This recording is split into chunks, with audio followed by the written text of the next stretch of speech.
Hello and welcome to the Stansberry Investor Hour. I'm Dan Ferris. I'm the editor of Extreme Value and the Ferris Report, both published by Stansberry Research. And I'm Corey McLaughlin, editor of the Stansberry Daily Digest. Today we'll talk with Mike DiBiase, editor of Stansberry's Credit Opportunities newsletter. And Corey and I will talk about typos and decimal points and Volmageddon 2.0. And remember, if you want to ask us a question or tell us what's on your mind, email us at feedback@investorhour.com. That and more right now on the Stansberry Investor Hour.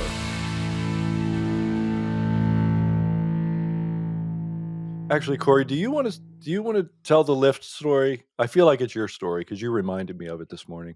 Sure. Yeah, the ride-sharing service Lyft had earnings on last week on Tuesday, and basically they sent out a press release that had a typo in it, one extra zero. Not sure how it happened, fat finger or something else. But it was 500 basis points of margin expansion, which is an important metric, compared to 50 basis points, which is a huge difference, as a lot of people know. So the algos, apparently, algorithmic trading, all the computers and everything, took this and it was obvious that it was from the algo side, took this and ran with it. The stocks went up. Shares went up after hours like 60-something%. And this was even as the earnings call was ongoing. And one of the executives from Lyft was saying, like, no, it's a 50 basis point change, without acknowledging like the error in the press release, which they had already fixed, but it shot the stock up anyway. It's one of those things where, I don't know what you think about it, but like it just shows you how quickly things can move in the market just by a zero in this case, or a decimal point, or whatever it may be. Pretty wild to my eyes. Yeah, I thought it was wild too, because the stock shot way up after hours, and then they said, "Oh, sorry, typo," but then it didn't collapse all the way back down. And the next 2 days, it just went up and up. And on Friday, it was up 50%, versus before where it was before the typo. So the market's like, I don't care. I don't care. It's a good typo. Yeah. Yeah, if anything, right. it's true. Right. And the CEO said this. He went on TV and apologized for it, but also said it was 1-0, and I don't want it to overshadow that we actually had a good quarter. So if anything, it actually put attention on the fact that Lyft had a good quarter. And so that was, I don't think this is a violation of any laws or anything, but it shows you how easily stocks can move, which you've talked about before. Like one of your things every year when we do the surprises episode is, what if the market drops, through has a massive drop in one day related to something like this, or individual stocks. We've seen it, and this is another case. This is a good thing for their stock, but what if it said 5 basis points? That would have tanked it the other way. It probably wouldn't be where it is. Wouldn't have recovered yet. Right. That's right. It's crazy. And of course, Tuesday, the hot CPI print took the volatility in the usual direction we associate volatility with. We usually don't associate it with the up direction in equities. And indexes were down across the board on Tuesday. And I've seen a couple of things. One of them suggests that the action on Tuesday was reminiscent of the Volmageddon event of 2018. If you remember, the market fell in February 2018. Actually, it wasn't a huge drop, but it was enough, and the way it happened was enough to shut down one of the volatility funds, one of the VIX funds, right? Because people kept shorting and shorting and shorting and shorting and shorting, and then volatility went up, and the fund collapsed. And our past guest, fairly recent guest, Mike Green, he warned us of that. Was one of his trades, was shorting that whole business, because he knew that fund was structured that way. so that became known as Volmageddon. And I saw an article this morning, um, where somebody noted that price action on Tuesday and said, "Hey, maybe we're in for another, maybe we're in for Volmageddon too." Um, well, all I'm saying is I think the likelihood of this stuff is growing, and I think it's greater now than any time in our lifetimes because of how passive investing has kind of taken over the market. According to, you can go on Bloomberg and find this passive percent of all equity funds data, and it's 58% now. 58% of all exchange traded funds and mutual funds are passive, meaning, no reference to any fundamentals. They're just like S&P 500 funds and NASDAQ funds and stuff like that, where people are just, um, they're just mindlessly buying with no opinion about value, no reference to fundamentals whatsoever. And I think when you do that, you sort of corner the market and you make it less stable. Yeah, I'm reminded, passive investing, obviously, when everybody's, you know, owns the same thing, um, it creates problems when things go bad. Um, and you see it over and over again. And I think it's scary. That's why a lot of people end up getting scared out of the market. Just because they're like, "Oh, this should be a safe, diverse." That you think you're diversified and you're really not. Hmm. And I'm also thinking of if there's passive, more money in passive funds, you know, combined with, we had Harley Bassman on recently, bond expert, more than I'll ever know, but talking about 0-day expiry options, like, at the same time, like, as being the part where risk is building up in the market. That's one place where there's a lot of risk in the market, and these things just compound on themselves. When there's a sell-off, we've seen a lot of sharp, quick sell-offs, recently. I mean, it might not be, 10%, 5%, but like 2%, 1%. The Russell 2000 the other day was 4%, just like that. Um, these things happen quick because of all the leverage in the market, and combine. And then if you're in a passive fund, combined with that, you're like, "What's going on? This doesn't make any sense to me. Why is Nvidia hitting new highs and but everything else, but the market's selling off?" It can confuse a lot of people. So, um, yeah, it's just something that it's market risk, just generally. Yeah, Yeah. market structure has evolved into something that, frankly, like even Jack Bogle, the late Jack Bogle died in 2019, and founded Vanguard, and they started with the first index fund in like 75 or 76, something like that. And I mean, even he said at the Berkshire Hathaway meeting in 2018, you know, he said, if everybody does it, if everybody does indexing, the only words I can use to describe it were chaos and catastrophe. It would destroy the market. The market would fail. And I think we're going to get bits of that. I don't think we're going to get overall complete market failure, but we're sort of there. Like David Einhorn was on a Bloomberg podcast recently saying that he views the markets as fundamentally broken because of passive investing. People just have no reference to fundamentals. And I wrote my Friday Digest was all about, I started off, I found this old report by Leuthold Group, really good research group. And they were saying that in the year before an election, the market is likely to become what they called favorably disconnected from the fundamentals. And I that amused me. It reminded Uh, me of the film Being There, where the guy was like, he just was completely clueless and he didn't know anything. He hadn't, as a middle-aged man, he had been completely sheltered his entire life and knew nothing. And he had a very pleasant personality, and everybody loved him and thought he was brilliant, when he was really just a total simpleton. And and I thought, well, yeah, It's good. It can be good to be favorably disconnected from reality sometimes, but boy, when the disconnection, reconnects, you don't wanna be in the Yeah, way. I feel like we're ignorance there. is bliss for a while. It's Yep. yeah, it's one of those things. I think a lot of people when you come across investing, I mean, look at 2 years ago. Like if somebody was new to investing in, say 2019 or 2020, 21, last couple of years, like the standard advice you hear most places is, the 60/40 portfolios, stocks and bonds.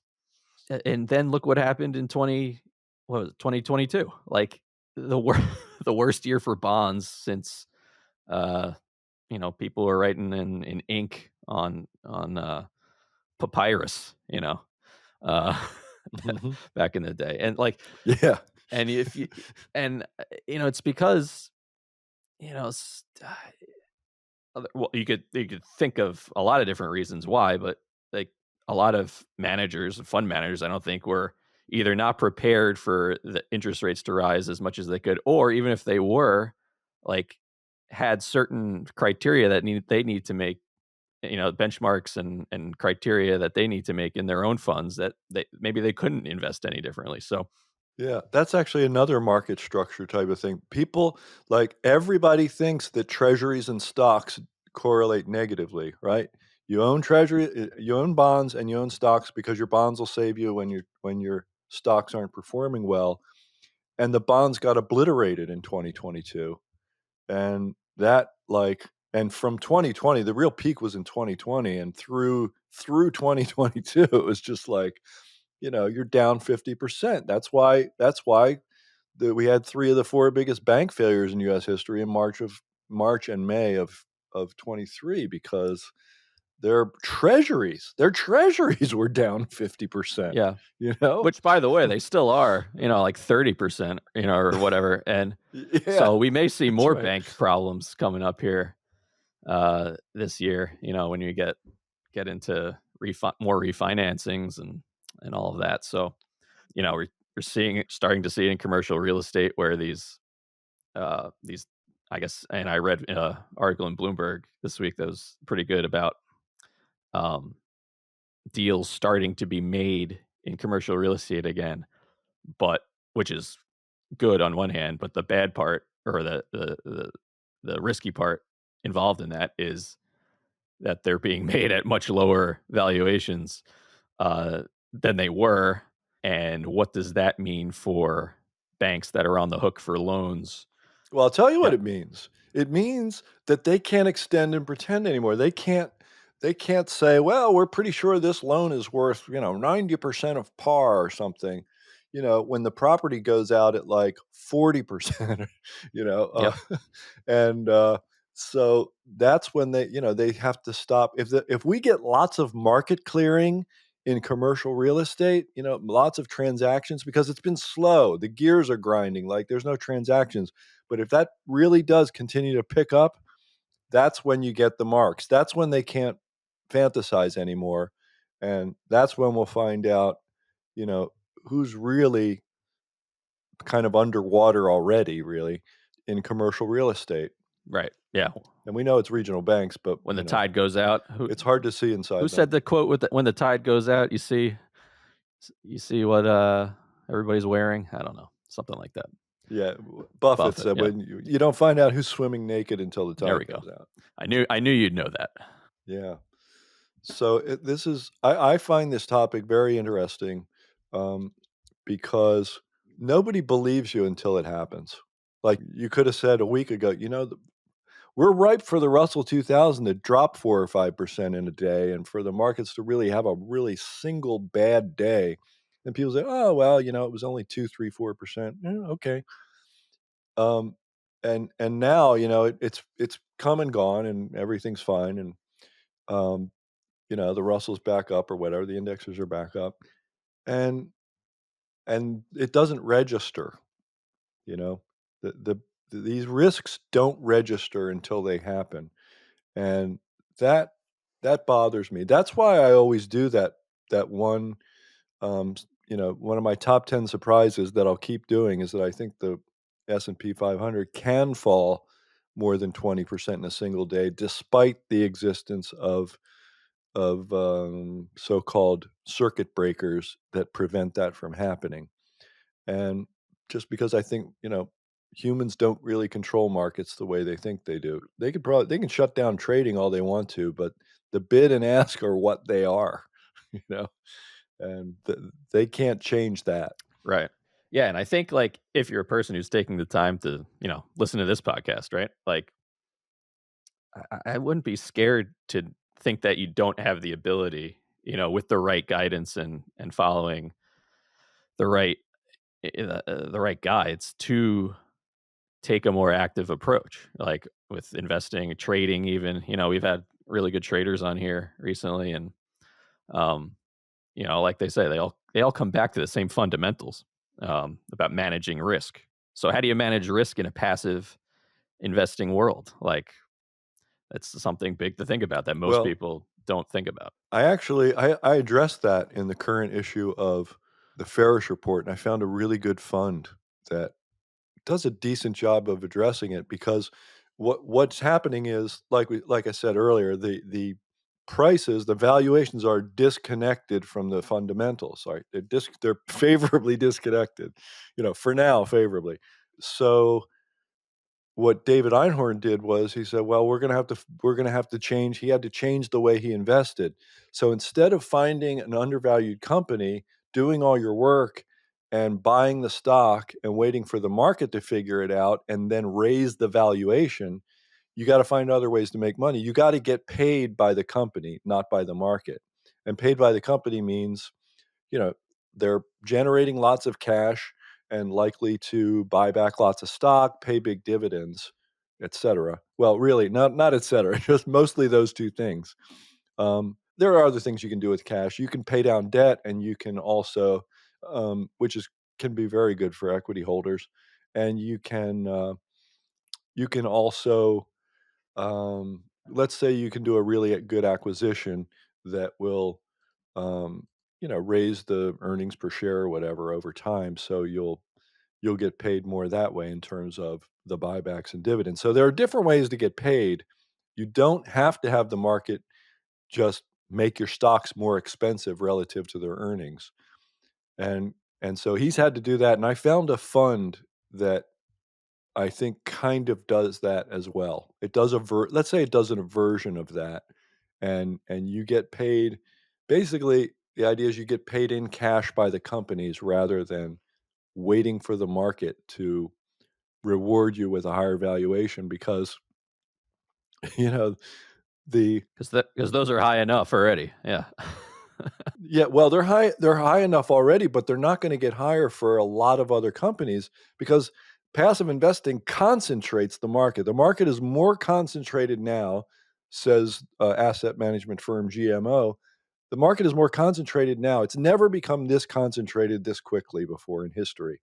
So and when it was concentrated quickly before was 2000, 2008 and 2011, so like, minus 50, minus 50, minus 20. I mean, these were important peaks. So um you get huge valuations on, all the biggest stocks and then a lot of really fantastic names that are gushing free cash flow, et cetera, et cetera go begging, and they never get the valuation recognition. So Einhorn's figured out a way to get around that, and he's doing all right. He's had some good years. Nice. Yeah. Um, That sounds yeah, like a good one. yeah, yeah. And I found a fund that it's basically it's just outperformed from the peaks. From the Nasdaq peak in November 21 and S&P 500 peak in January 22. This thing was down like 13, 15% from those peaks. I mean, it's ultimate the fund's ultimate peak to its ultimate trough was like 20% or something, 21%. Still not as much as the, S&P and Nasdaq. So I think it's really neat. There's a lot of power when you say, okay, what's the reality of this? The reality is companies get their value by generating lots of free cash flow, right? Cash profit in excess of all expenses, taxes, and investments to maintain and grow the business. And they can do wonderful things for shareholders with that excess. So focus on that as we have. I've been doing that for years in extreme value, and I also do it in the Ferris report, and it works gangbusters. Um, other things being equal.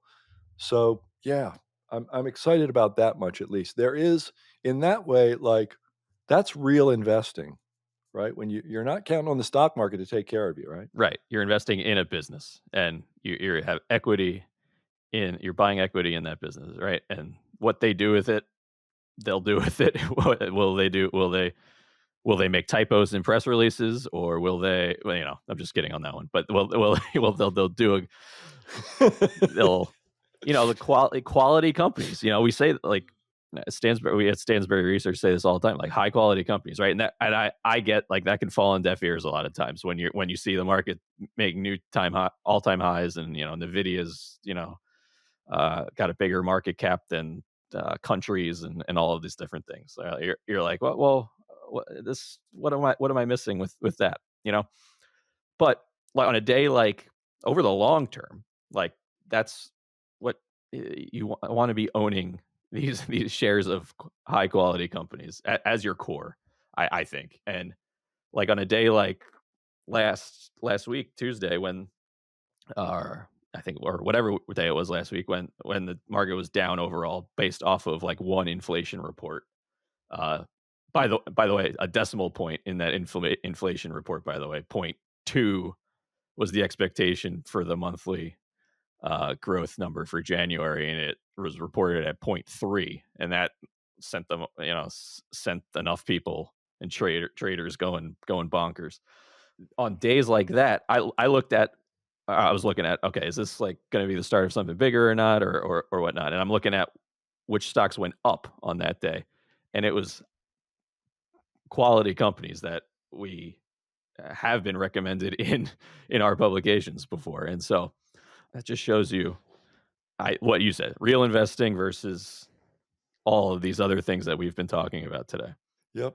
There's nothing to be a good equity investor over the long term like knowing what it means to own a good business, what a good business is, how to value it, how to understand it, and how to hang on to it for a long time.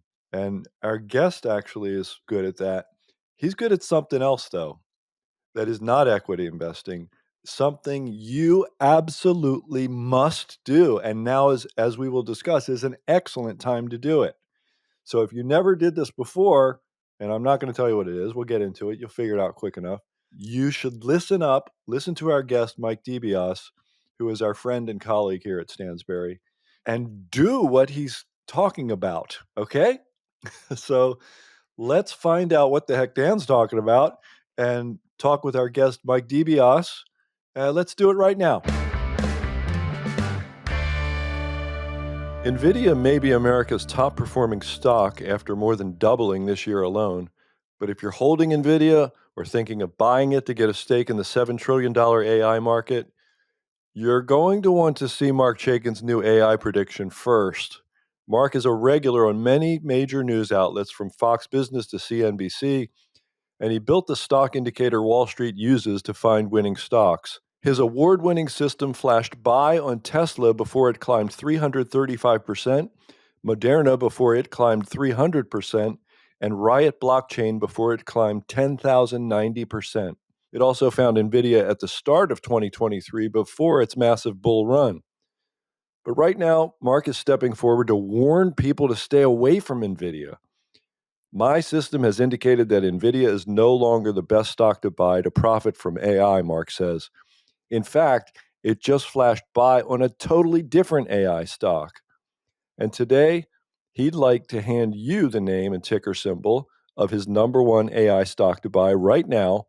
For a limited time, you can get this information for free at www.aifrenzyreport.com. Again, that's www.aifrenzyreport.com for a free copy of his new report. Mike, welcome back to the show. Always good to talk with you. Hey, thanks, Dan. Thanks, Corey. Thanks for having me. It's always great to talk to you guys. Yeah, so um, I always like to get your perspective on things. You and our views have overlapped a bit over the past few years. Um, so this is I think this is going to be a nice bit of confirmation bias exercise for me. But you know, I like it when people who have more analytical bandwidth between their ears than me agree with me. It sort of makes me feel better. Uh, but the last time we talked with you, it wasn't actually that long ago, and you and I had some emails before we hit record on this podcast. um, you're still really concerned about the bond market, aren't you? You're still really concerned that there's like, what would you call it, like a major credit event ahead of us? I am, Dan. Yes.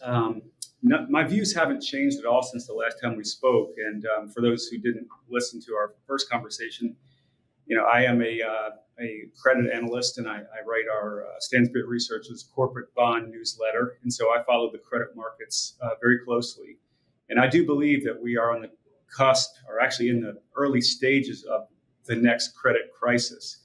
And what is a credit crisis? Well, that's when credit becomes very dear, when lending standards tighten, when people can no longer finance their loans when they come due, when we start to see defaults rise, we start to see bankruptcies rise, and when a lot of companies that took on too much debt during the good times go out of business.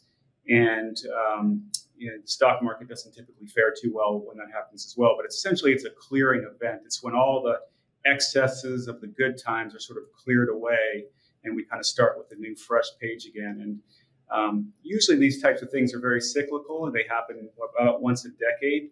The last credit crisis, Dan, as you know, happened back in 2008, 2009. So we're, from a historical perspective, we're long overdue for the next credit crisis. So I note that you said um, early stages. You used the phrase early stages. Do I take that to mean that maybe the problems in the banking sector that we saw with the failure of three of the four biggest bank failures in U.S. history, and then, of course, the substantial decline in commercial real estate valuations that's hit a lot of debt? Is that what we're talking about here? What do you mean when you say we're in the early stages? Yeah, I think that's part of it. I mean, it's I look at a lot of different signs when assessing the market, and you know, the ones that I pay the closest attention to are things like the number of bankruptcies that we're seeing, the default rate among consumer borrowers on things like auto loans and credit card loans. Those are sort of the things that you typically see start to rise before a true credit crisis happens. And so we're seeing those things happen. It's not the type of thing that makes big headlines. So a lot of people that don't follow these things closely are not going to be that aware of them. But the bankruptcies in 2023 were the highest levels since the last crisis, not counting 2020, which is a very unusual year. Actually, there were 561 corporate bankruptcies in 2023. There were 563 in 2020, which is when the whole world was essentially shut down. And, of course, you're going to see a spike in bankruptcies that year. So excluding the pandemic year, it's the highest level of bankruptcies we've seen since the last financial crisis. So they're ticking up. They've been accelerating. And then, the corporate, consumer borrowers as well. We're seeing, especially those on the lower end of the credit spectrum, subprime borrowers. That's where you're going to see it first. Those with, credit scores that are below 600 or so, and we're seeing default raises on auto loans being the highest since the last credit crisis. We're seeing a bank that I follow closely is Capital One. They are the largest subprime lender in the country. I think something like half of their credit card loans, half of their auto loans, and 30% of their credit card loans are to subprime borrowers.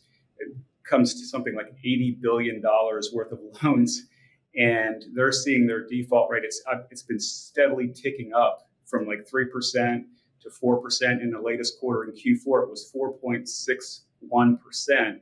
which is the highest since the last financial crisis.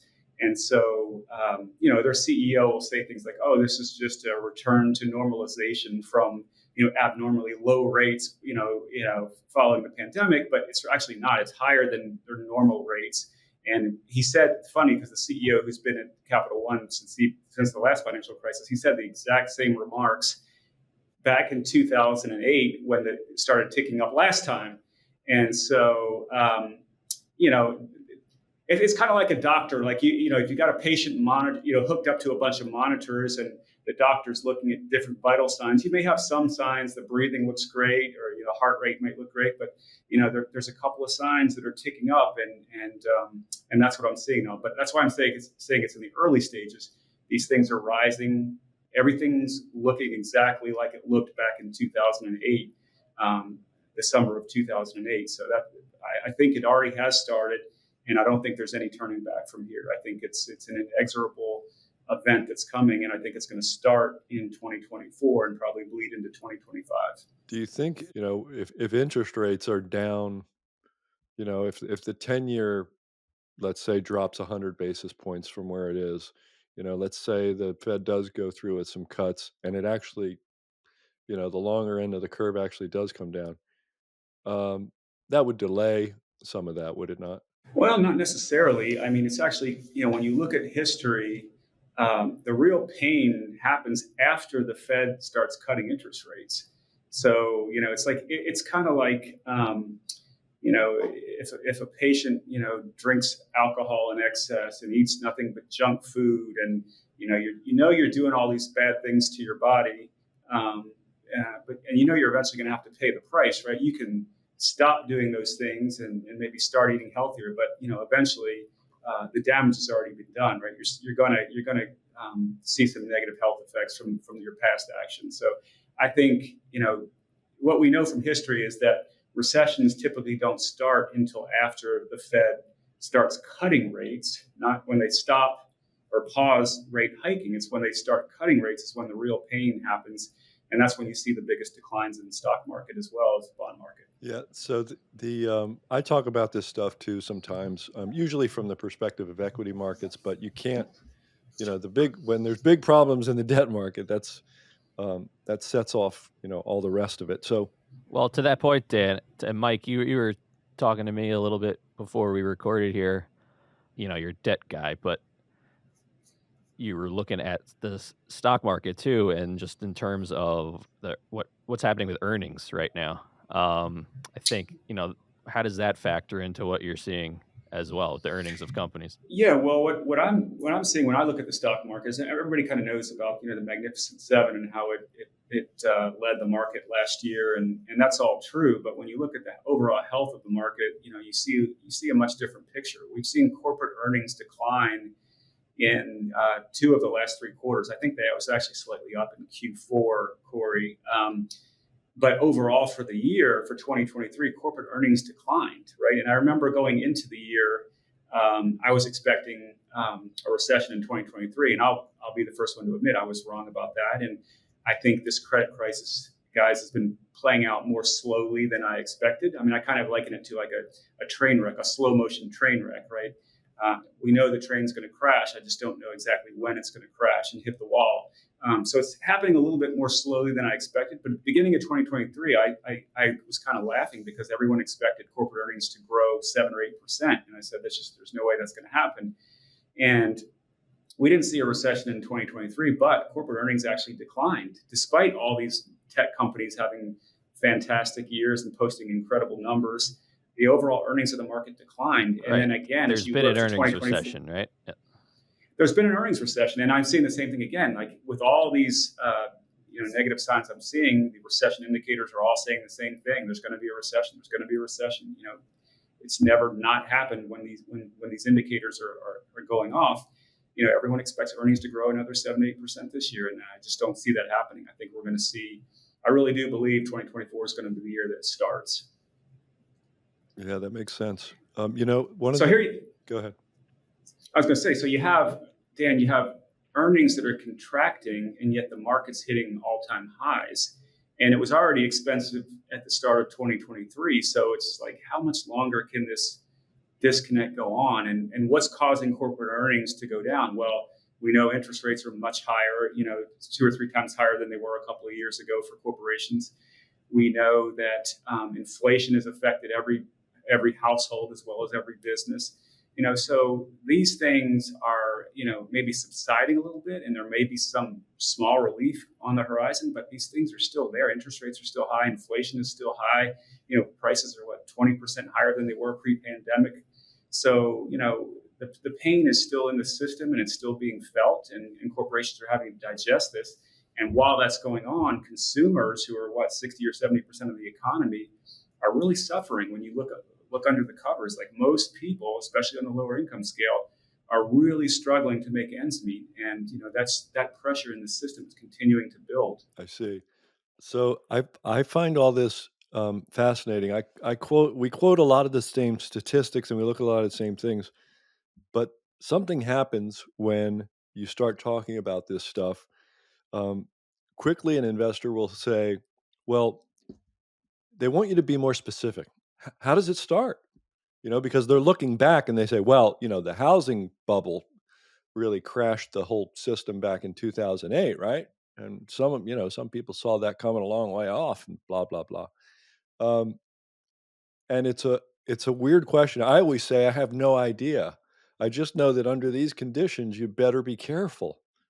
What do you tell people when they say, "All right, well, h- is it is it commercial real estate? Is that what's going to blow it all up, or is it whatever you want? Just take your pick." You're talking about the consumer not doing so well, auto loans, credit cards. Like, what's the big bullet to the brain that's gonna crash all this? Yeah, it's a great question, Dan. And, I think just because we can't answer that directly doesn't mean it's not going to happen, right? We just know it's going to be something.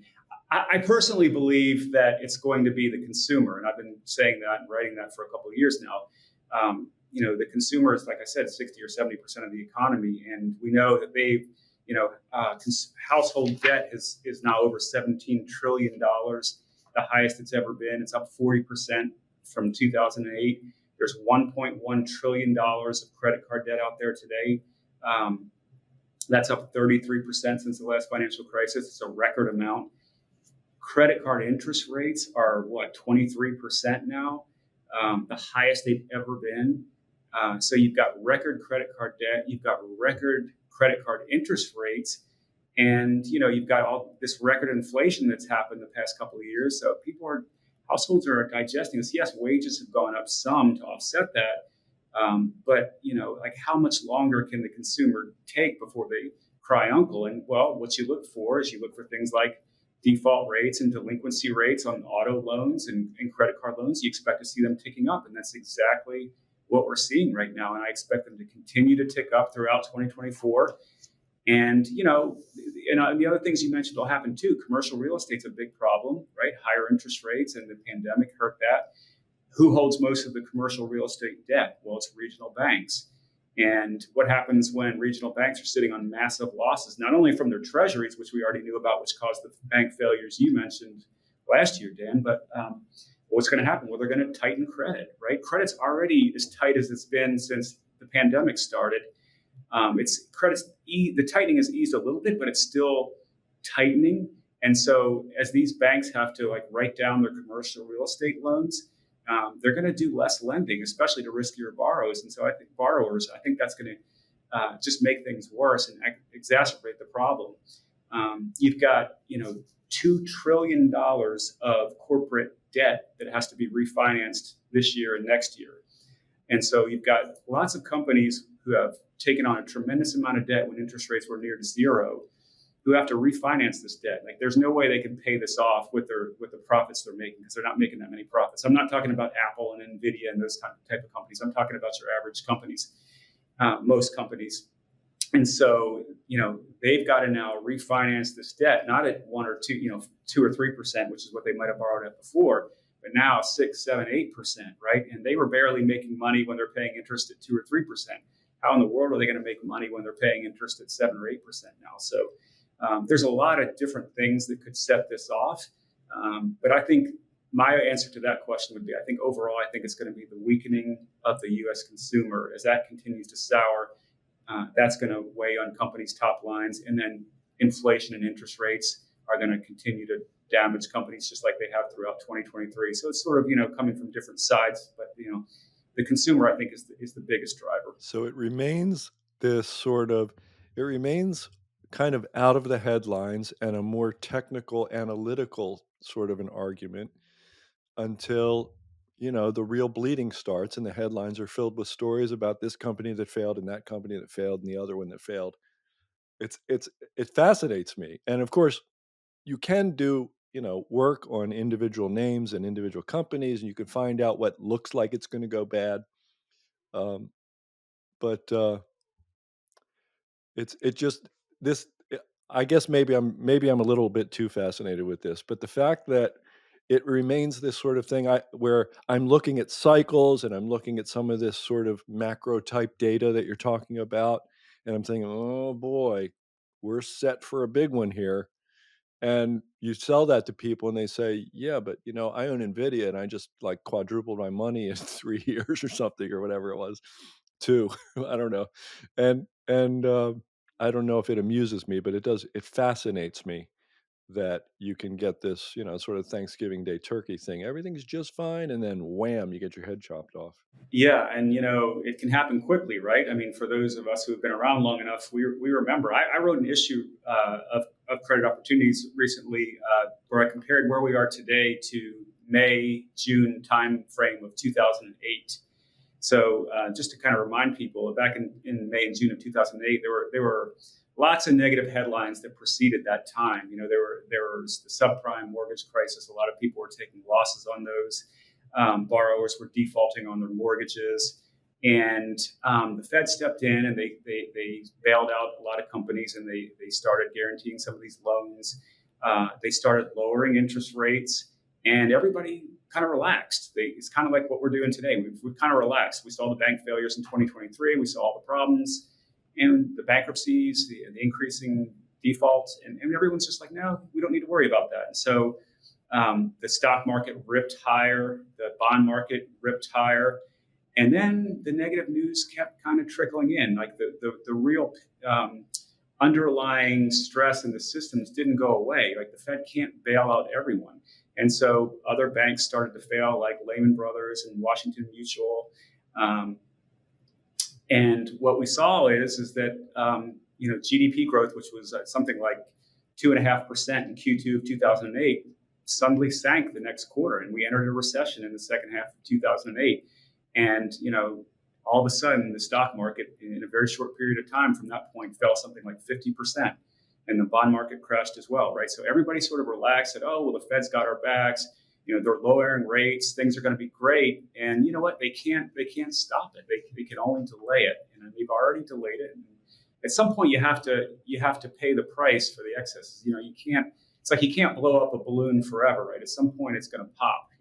It's just the way it works. It's sort of the laws of financial nature. Yes, inevitable, but not necessarily imminent at any given moment, as our friend Rick Rule would say.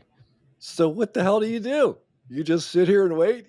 I mean, there's Well, you don't just go completely to cash, and I'm not advising people to do that. I recommend corporate bonds. There are lots of corporate. The good news is from the higher interest rates over the past couple of years is that corporate bonds and now actually pay you a reasonable rate of return, right? I mean, even investment grade bonds are paying 5.5% now, right? That's not a bad return, and high yield bonds, those corporations that issue debt that are lower on the credit spectrum, some of those bonds are, returning 7 or 8%, right? Which is, it's a little riskier, but that's a real meaningful return. Like, and when you're looking at all the risks in the economy today, do you think you're going to get, an almost guaranteed 6 or 7% return from the stock market over the next couple of years? I wouldn't bet on that. So I think corporate bonds are a great place to be. And, when the markets do crash, I mean, corporate bonds is really where you want to be, like, because you're going to be able to buy some of these bonds that are trading. Bonds par value is $1,000 per bond, right? And that's what the company has to repay you when the bond matures. Some safe bonds that are trading around $1,000 today will be trading for $600 or $700 when the credit crisis happens. and you're going to get paid all the interest along the way and the full $1,000 par value when that bond matures. You're going to be able to make, fantastic returns, 25, 30% annualized returns on some corporate bonds that are much, much safer than stocks, and so, my subscribers actually look forward to a credit crisis, unlike, most investors today. So, I'm recommending safer bonds today, more investment grade type bonds that are yielding 6 or 7%. But we're really waiting for the credit crisis to unfold, because that's when we're really going to back the truck up and see the real bargains and see the real money. That's where the real money is made. Corey, I'm glad you brought that up, Mike. wait a minute, yeah. Corey. He reminds me of what we were talking about with like the Bitcoin nuts. They hope the whole Yeah. world goes to hell in a handbasket because that's their big opportunity. Yeah. Well, that's yeah, I agree with that. Yeah, but Mike's like, I know, he's it's not like the same. licking his, that's the point here is you're kind of licking your chops for a moment when everybody else is freaking out, and you actually have the research and the ability and the know-how to actually go ahead and buy Yeah. these Mike, sort of I'm just bonds. kidding. Yeah. You know that, right? Yeah. I do. I do want to set the record straight, though, Dan, because I'm not hoping for this. I'm really not. I think it's just, as an investor, though, you need to be prepared for it, and you want to know. I want the average investor to know that you don't have to take significant losses. That this is another tool that you can have in your toolbox, so that when the whole world seems like everyone's losing money hand over fist, that there's a way to actually, when those types of events happen, as much as I don't want them to happen, it's just the way the world works. These things move in cycles, and this is where we're headed. That there is a way for the average investor to make a lot of money very safely in an instrument, securities that are much safer than stocks, corporate bonds, to make a tremendous amount of money. That's actually turns out to be the very best time to buy corporate bonds. And so I think the average investor needs to know that when these events do happen, as much as we don't want them to happen, it's not something that you always have to be afraid of and think that there's nothing else you can do except lick your wounds and sit on massive losses. Well said. Yeah, absolutely. And Bitcoin, Dan. Yeah, yeah, that's right. There you go. Just kidding. Yeah. Yes. We're just joking. Yeah, I won't say anything about Bitcoin. I know nothing about it, and if people want to speculate in that, that's fine. I wouldn't put Bitcoin and corporate bonds in the same sentence. No. The risk profile of those two are so completely different. They're a little bit different. Yeah. Yes. A little bit. Okay. So, in all seriousness, though, I know Mike to be a value-oriented guy, and so naturally, like myself, it's not that you look forward to the end of the world. It's just that you understand that at those moments, your opportunity is at its greatest, right? Those are the while the rest of the world is really freaking out, if you can maintain and continue to do the basic work, um, and place your bets, buy some bonds, buy some stocks. Those will be the biggest returns in your portfolio over time. So that's where you set yourself up for the greatest compounding, simply put. So, yeah. Yeah. So none of us want the end of the world. Believe me, our business will thrive in a nice, steady, long bull market where people are confidently investing and they want more ideas to continue to do it. It hurts us when our readers are scared to death. Okay, so one thing about all this is that we acknowledge that you and I thrive in a really tough market where the valuations sink so low. But as you point out, I just feel like you're saying, with things the way they are right now, with yields the way they are, you could kind of do this all day. In other words, you're finding really good bonds out there that are trading at decent yields, with decent protections, et cetera, all the things you look for, and that in other words, at some point in the past few years, I know you've probably been like, man, there's nothing to do, because I know I have. And you're not saying that now, though. That's right, Dan. It's a whole new ballgame. The world has changed, and I think a lot of investors, especially average investors that don't do this for a living, they don't realize that this is A sea change, as Howard Marks, who's probably the greatest distressed debt investor of all time, wrote recently. A sea change, meaning it's kind of a generational change that you don't see, you see once every, 2 or 3 decades, right? And what he means by that is, we've been living through a world of declining interest rates for the past 40 years, essentially, right? And for the past, 10, 15 years, we've essentially been living in a world of near zero interest rates. And that's all changed now. Now rates are, 5%, 4 or 5%. And that's a huge difference. And it changes the calculus on how you value things, right? So when interest rates are near zero, that's terrible for debt investors, for bond investors, right? You're not getting any return. You're making nothing, right? That's because with a bond investor, the interest is essentially what you're guaranteed. Your principal and interest. You know what you're going to make when you buy the investment. Um, but when interest rates are low, the valuations of stocks go up much higher, right? Because of the discounted cash flow models that people use to value stocks. So the lower the interest rates, the higher the value of stocks. So what the Fed did by keeping rates near zero is they really tilted the playing field in favor of equity investors and against bond investors. And we've seen that play out for the last 40 years. That tilt has gotten gradually steeper and steeper in favor of equity investors. What's happened now post-pandemic with inflation unleashed to 40-year highs and interest rates finally having to go up to tame inflation is that now bonds are on a much more equal playing field with stocks, right? Equity valuations have to come down. They haven't yet, by the way, but they will. And bond investments have gotten much more attractive. So to your point, now you can, the same bond that 2 or 3 years ago, safe bond, great company that may have issued the bond like an Apple or Coca-Cola, right? Maybe that bond would pay you, 2%. Well, now that bond's going to pay you closer to 5%, right? And the riskier the company, the higher the interest rates you're going to get paid. So, we find, or my partner Bill McGilton and I, we look for bonds that are a little bit higher on the risk spectrums because we want higher yields. But we look for companies they're still safe. They might be considered riskier, but they are still safe, and they might be paying you 8 or 9% yields. That's a very good return for a bond, for a security that's much safer than a stock.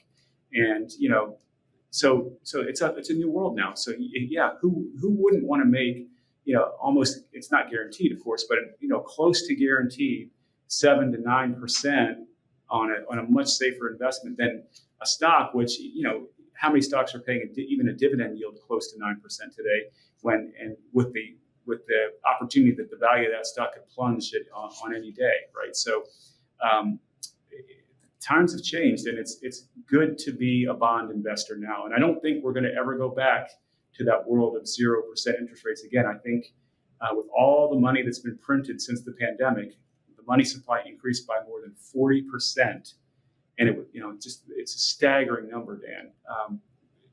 We're not going back to that world again, and that's what Howard Marks wrote. That's what a lot of very smart people believe, that interest rates may not be back to the teen and 20% that they were in the early 80s and late 70s, but they're not going back to zero either. And that's a big change that most people haven't fully grasped yet. Right. We had a guest, my friend Vitaly Katzenelson, on a couple of times in the last few years. And, at one point he said, just take the last 20 years and invert it. And then, sometime later, maybe a year or so later, Marx came out with that sea change piece, which is pretty recent actually. And and I thought, yeah, yep, this is what everybody's paying attention is saying. Everybody knows that this is a massive, kind of secular change in the market. And I just still feel like so many people are used to doing what they've been doing since, for a decade, just say, or more. They're not prepared, and you can see it in the outperformance of the, top, well, most people call it the Magnificent Seven, but really the top 10 names in the S&P 500. It's whatever 30% of the index and outperforming everything. and I think what you're seeing is that people just want to keep buying those big popular names, and they want to buy them more now because, oh, well, um, they bought a bunch of garbage and it all crashed. They bought clean energy stocks and cannabis and SPACs and meme stocks and everything in 2021, and that's all done. They're done with all that. So now the sure thing is to buy Nvidia, you know, and I think I don't know. I think we're setting up for a big blindside and a big change in how a lot of people, a whole generation of people, look at the stock market. I've said that before and it hasn't come true. So just so you know, but yeah, Well, I agree with you, Dan, and Howard Marks has been around doing this for a long time, a lot longer than you and I have, and he's been doing it at a level incredible performance over that time. So this is a guy you should listen to. He doesn't write about sea changes, every other month. So he knows what he's talking about, and when he says something, you should pay attention to it. And I'm paying attention to what Howard Marks says. I fully agree with what he's saying, and I just hope that the average investor that's listening to this will begin to realize that things have changed, and you need to start thinking about doing things differently moving forward than what was done in the past. What worked over the last decade, even 2 decades, isn't necessarily going to work, over the next decade and 2 decades going forward. So you've got to really be prepared to think differently, to act differently. And corporate bonds is one of those ways to do it. It's another tool that every investor should have in his or her toolbox. And if you don't have that tool in your toolbox, I would say you're going to miss out on some of the biggest returns over the next 5 years, I believe. And these are returns from securities that are safer than stocks. So why wouldn't you want that tool in your toolbox? yep, can't emphasize that enough. You don't get you mentioned the yields on stocks before. If you ever did find yields this high on stocks, boo, you probably wouldn't want to touch those stocks. They're probably pretty dangerous. And you don't, no matter what stock you're looking at, common stock dividends, you don't get the protections. They're just not there. You know, That's right. the You know, bonds that Mike buys are senior to all those stocks. They get paid before the dividends get paid. that's right. So, all right, let's do our final question. You've answered it before, but I'll repeat it. So, if you could leave our listeners, oh, by the way, let me just say our final question is the same for every guest, no matter what the topic, even if it's a non-financial topic. And if the answer is something you've already said, by all means, feel free to repeat it. And the question is, if you could leave our listeners with a single thought today, what would it be? Oh, that's a good question. I should have been prepared for this because you, you always It ask works me. better when you're not. Take your time. I think it's be prepared to do things differently, and consider corporate bonds. Retail investors can buy corporate bonds just like you can buy stocks. You may have to ask your broker, how to do it, or to allow you in your account to do that. But in most cases it's as simple as clicking on a security just like a stock and buying it. And um, you know, companies. Just to reiterate the safety aspect of it, when a company goes bankrupt, the stock always goes to zero.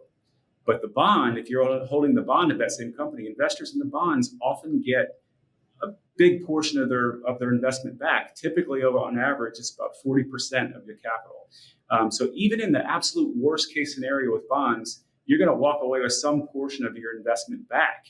And whereas a stock, you're going to, you'll walk away with absolutely nothing. And in some cases, depending on the bond and the company and the type of assets it has, there may be no downside risk at all. The company that we're recommending this month in Credit Opportunities, we've done the math on it, and we think even in a bankruptcy, you're going to recover something like 80 to 85% of the principal amount of your investment.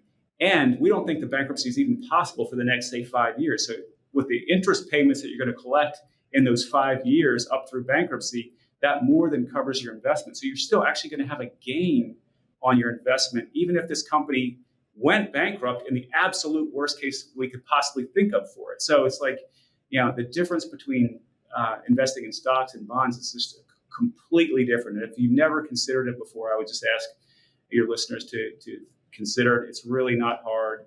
It's actually pretty simple once you're set up and running. And we walk you through all the mechanics of it and tell you why a bond's safe, and we do all the work for you. And I think it's something that every investor should have in their toolbox, especially over the next 5 years. I wish every investor could hear that. I wish every investor who bought either of the two newsletters that I buy could just get yours automatically.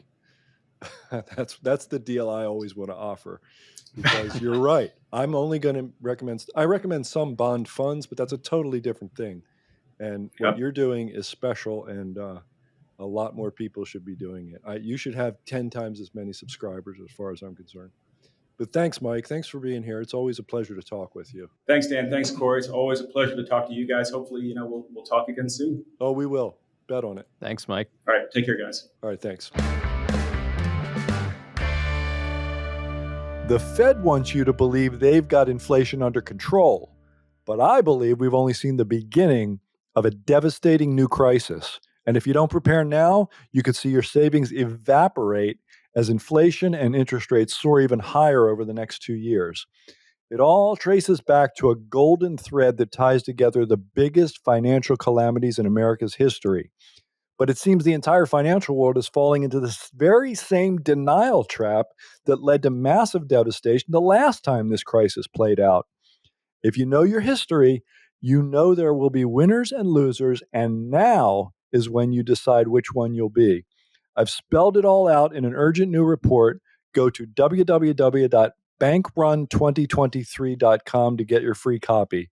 I'll also show you how to get my complete playbook for navigating this crisis, including the 3 critical steps to take immediately.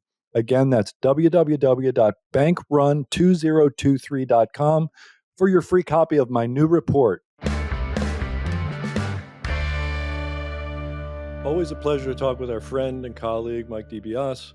And I meant what I said. I wish everybody who got all my stock picks could get all his bond picks too, because that's a real portfolio. That's when you're really starting to get more diversified. The returns are safer. They can be just as big. It's pretty amazing when it's working well. There's nothing like it. But yeah, Mike's still worried. We made jokes about the Bitcoin thing, but when Mike gets worried, he knows what he's talking about, and he knows how these cycles run better than anybody really around here. Yeah, he's like you said, he does know these cycles, I think, better than anybody around here. And um, the idea that he's obviously kind of would from his investment approach, he's kind of be licking his chops for a credit crisis because of everything he explained, right? It seemingly. Um, But he's making recommendations along the way too, and as you said, it's like a true this is like real diversification. Like, if you've never considered buying a corporate bond before, which most individual investors haven't, um, it's different, but it's got different legal protections than stocks. It has legal protections at all. So, and you can get the type of bonds that he's doing are or recommending, they're intended to get generous returns. It's worth putting in the work and following his work. I personally do wonder when the recession shows up or when the credit crisis shows up. However, there is an earnings recession happening. There is all these bankruptcies that are already happening. Like, this isn't speculation. Like, it's happening right now. And so, yeah, does the Fed come in and cut rates and this all goes away?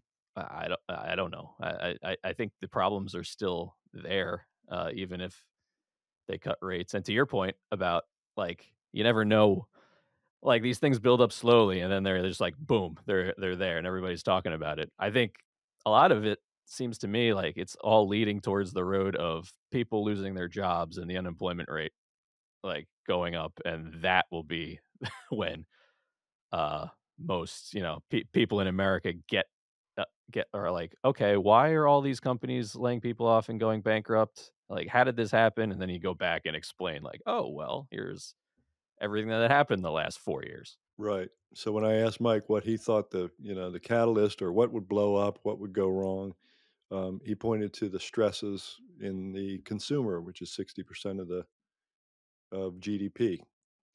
Um, and he talked about the loan delinquencies, auto, credit cards, the record amounts of debt.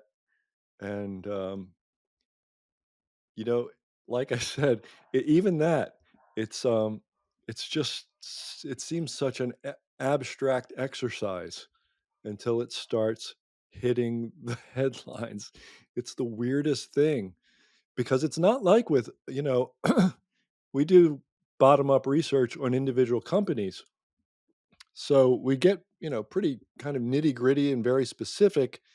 And we try to always give a very good idea of what could go wrong here, what's wrong with this company, what's right with this one. It's very specific.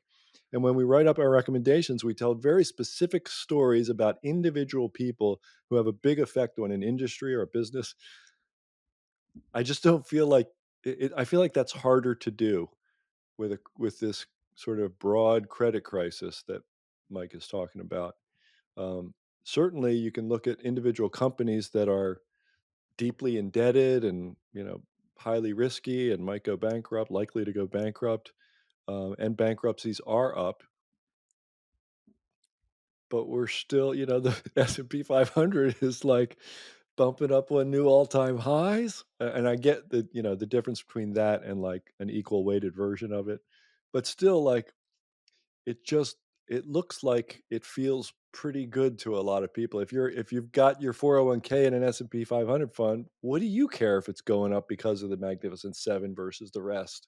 You don't. Right. You Right. just keep throwing it in the fund every 2 weeks, and away you go, and you're feeling like, "Hey, I'm set for retirement."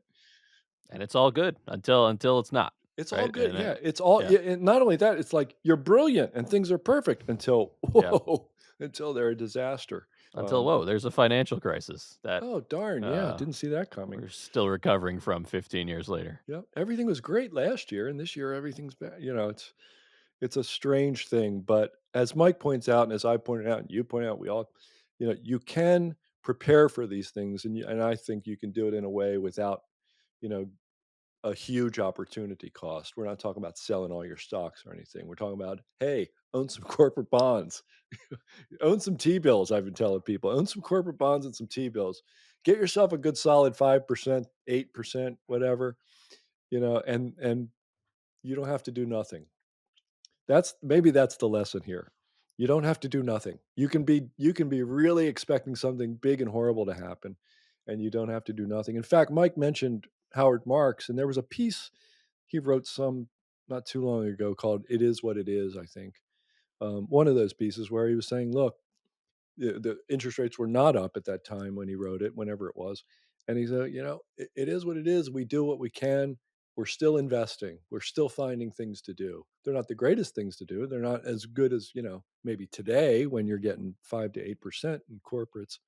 Um, but it is what it is. Yep.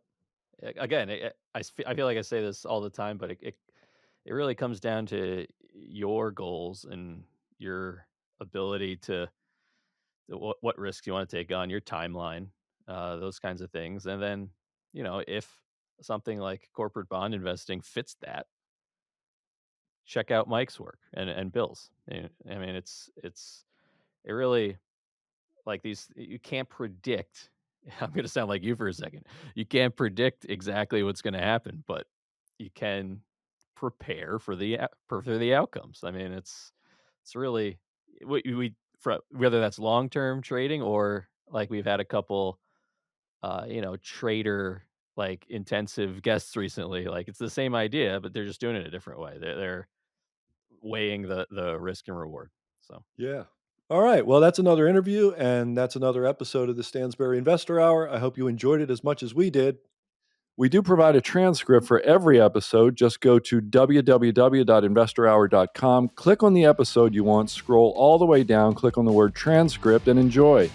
If you like this episode and know anybody else who might like it, tell them to check it out on their podcast app or at investorhour.com, please. And also, do me a favor, subscribe to the show on iTunes, Google Play, or wherever you listen to podcasts. And while you're there, help us grow with a rate and a review.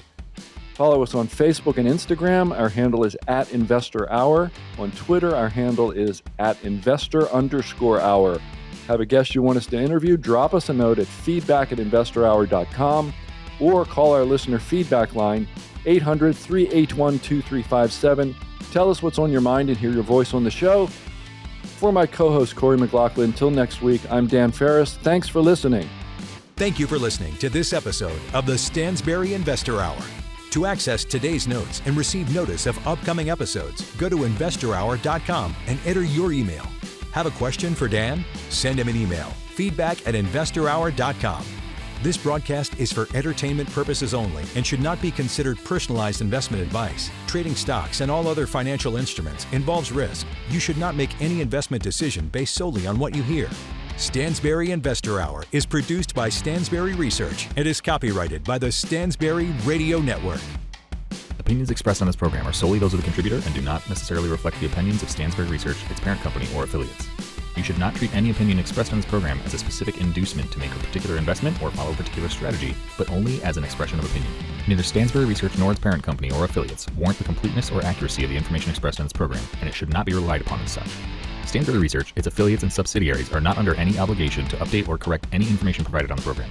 The statements and opinions expressed on this program are subject to change without notice. No part of the contributor's compensation from Stansberry Research is related to the specific opinions they express. Past performance is not indicative of future results. Stansberry Research does not guarantee any specific outcome or profit. You should be aware of the real risk of loss in following any strategy or investment discussed on this program. Strategies or investments discussed may fluctuate in price or value. Investors may get back less than invested. Investments or strategies mentioned on this program may not be suitable for you. This material does not take into account your particular investment objectives, financial situation, or needs, and is not intended as a recommendation that is appropriate for you. You must make an independent decision regarding investments or strategies mentioned on this program. Before acting on information on the program, you should consider whether it is suitable for your particular circumstances and strongly consider seeking advice from your own financial or investment advisor.